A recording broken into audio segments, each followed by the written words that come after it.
आसाम प्रदेश कांग्रेस कमिटिनि जानानै आरो 1 नं क'क्राझार लकसभा बियाबनि बिजाथि महरै आं बयनिसिमबो फुंबिलिनि गोजोननाय आरो खुलुमनायखौ रायजो राजानो जासिहरबाय खुलुमबाय। दिनै बिनि थाखायनो खोब आर्जेन्ट आंनो गोसो गैयामोन, आंहा गोबां मावनांगौफोर दङमोन।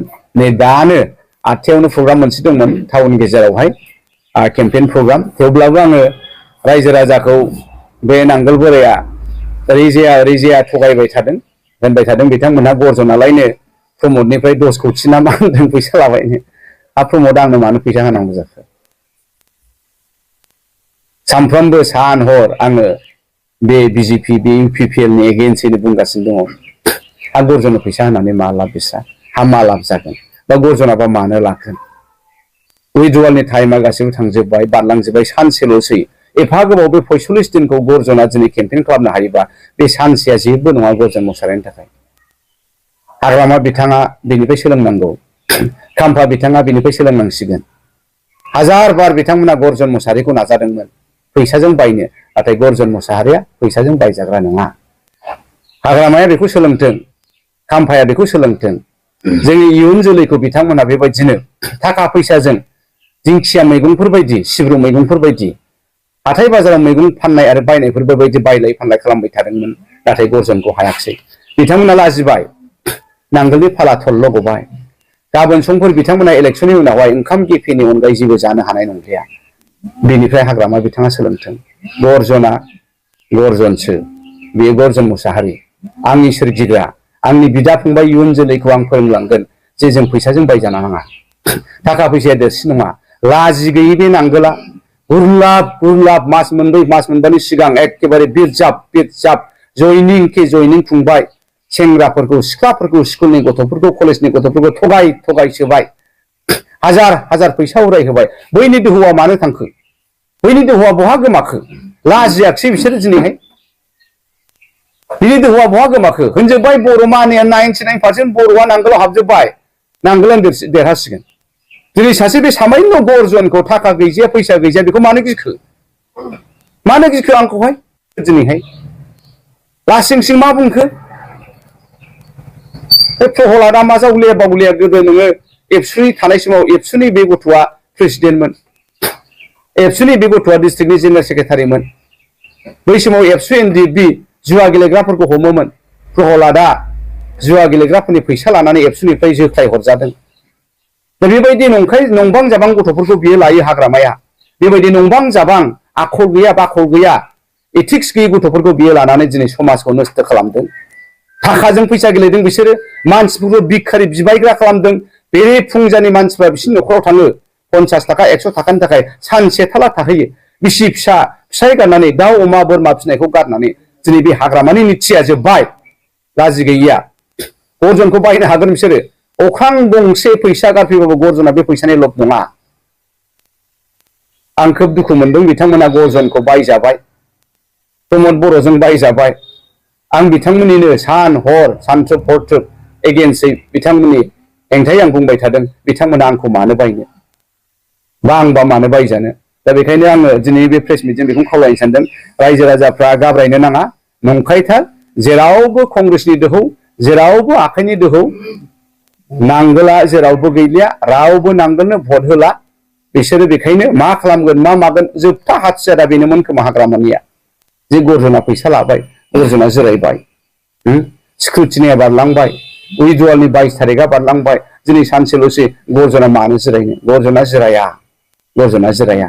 आङो बे हारिखौ, आंनि बिदा फंबाय, आंनि फिसाफोरखौ, बे इयुन जोलैखौ बोखांनो गरजना आवगायदों। आङो दिल्लीयाव थांगोन, आङो बर' समाजखौ फोसाबगोन, आङो बिटिसिखौ फोसाबगोन, प्रमद मावनो हायैखौ आं मावगोन, हाग्रामानि आद्रा खामानिखौ गरजना मावगोन। हारि आरो हादराव गोजोननाय आरो अनलायनाय आरो जौगानायखौ लाबोगोन। बेनि थाखाय गरजना आवगायदों। दा बेबायदि गोदाव सोराव लेम एक्सकिउस होनानै गरजनखौ बिथांमोनहा फावसायहोनो हानाय नङा। रायजो राजाफ्रा जाहाथे दागाब्रायथों, गरजना दङ, रावजोंबो बायजायाखै आरो रावबो गरजनखौ बायनो हाया। हाग्रामाया नाजादोंमोन थोरफो मोनफ्रोमबो समाव गरजननि सिम्पोल हाथियारा हाग्रामाखौ फेजेनदों जे गरजना नोंथांमोनजों रायलायनांगौ जेबो गोसो गैया। आं बेखौनो खावलायनो सानदों नोंथांमोननियावहाय, जे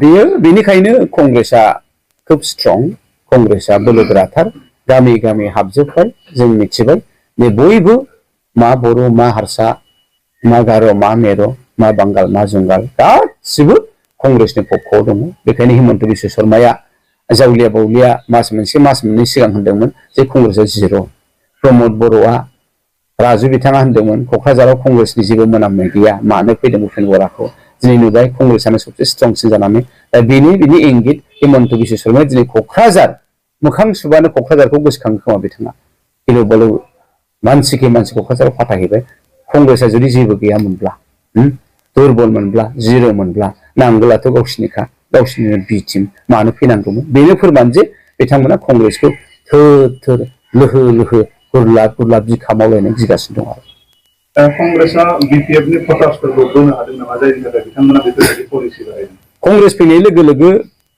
बिपिएफनि भेटिया कमप्लिटलि धंस जाबायब्रा कंग्रेसनि भटजोंसो बिपिएफआ गभर्नमेन्ट दादोंमोन बै समावबो कंग्रेसनि अननाय कंग्रेसनि आशीर्बाद तरुण गगैनि आशीर्बादजोंसो बिपिएफआ राजा फिसा बायदि सासन खालामदोंमोन दिनै बिथांमोना बेखौबो फांसे फांनै आं सानदों आरो बिपिएफआ गरजन थासान्दियाव हाग्रामा बिथाङा फांसे फांनै जिरायनो थाखाय साया दंफां दङमोन खोमा सानदोंमोन आं आरो बेखौबो बिथांमोना दानफायनानै लाबाय बे भुल जाबाय दिल्लीयाव कंग्रेसआ गभर्नमेन्ट दागासिनो दङ क'क्राझारावबो गरजनानो देरहानानै थांगासिनो दङ बिथांमोना बै सायानि बिफांखौ दानफायबाय आरो उफाय गैलिया बिथांमोननि अबस्थाया गाज्रिसिन जासिगोन दासिमाव बेसेबांखिनि भटखौ आसा खालामनानै दं जोङो फ्राय 1 लाख 1.5 लाखसो बांसिन भट लानानै कंग्रेसआ देरहासिगोन आरो 1 लाख 1.5 लाखसो बांसिन भट लानानै देरहासिगोन खारन गासिबो कमिउनिटिया कंग्रेसनि होसिगोन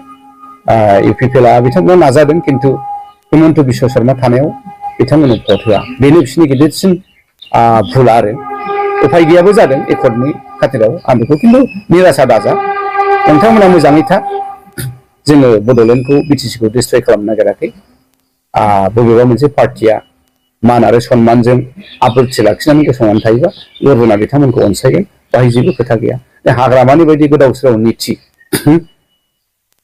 खालि फैसाजों बायनो नाजानाय फैसाजों गेम गेलेनाय बे गेमा खिन्थु अभार जाबाय आरो एबारनिफ्राय दा बे बिराद मोजां खौरां जिखुनु जाया कंग्रेस देरहानाया रोखा जाबाय आगाब्रायथों नांगोला थगायनो नाजादों सोरबाया थगायनो नाजादों बेफोर थगायनायजों जोङो गेलेनो नाङा एबारावहाय दिल्लीयाव कंग्रेसआ फैनांगौ दिल्लीयाव कंग्रेसआ फैयाबा हादोराव खहा जागोन जोंनि गथ'फ्रा साख्रि बाख्रि गैया जाबाय 10 बोसोराव बिथांमोना 20 कौटि साख्रि होनांगौमोन नाथाय साख्रि होनो हायाखिसै भारतनि अर्थ बेबस्थाया रांखावरि बेबस्थाया खैफोदाव गोग्लैबाय 10%ल' केपिटेलिस्टफोरनि आखायाव थांबाय 90% भारतारिफोरा साख्रि गैयै बाख्रि गैयै जाबाय दा बेखौहाय जोङो मेकआप खालामनो थाखाय रिकभार खालामनो थाखाय उद्धार अभियानावहाय दिनै कंग्रेसआ दङ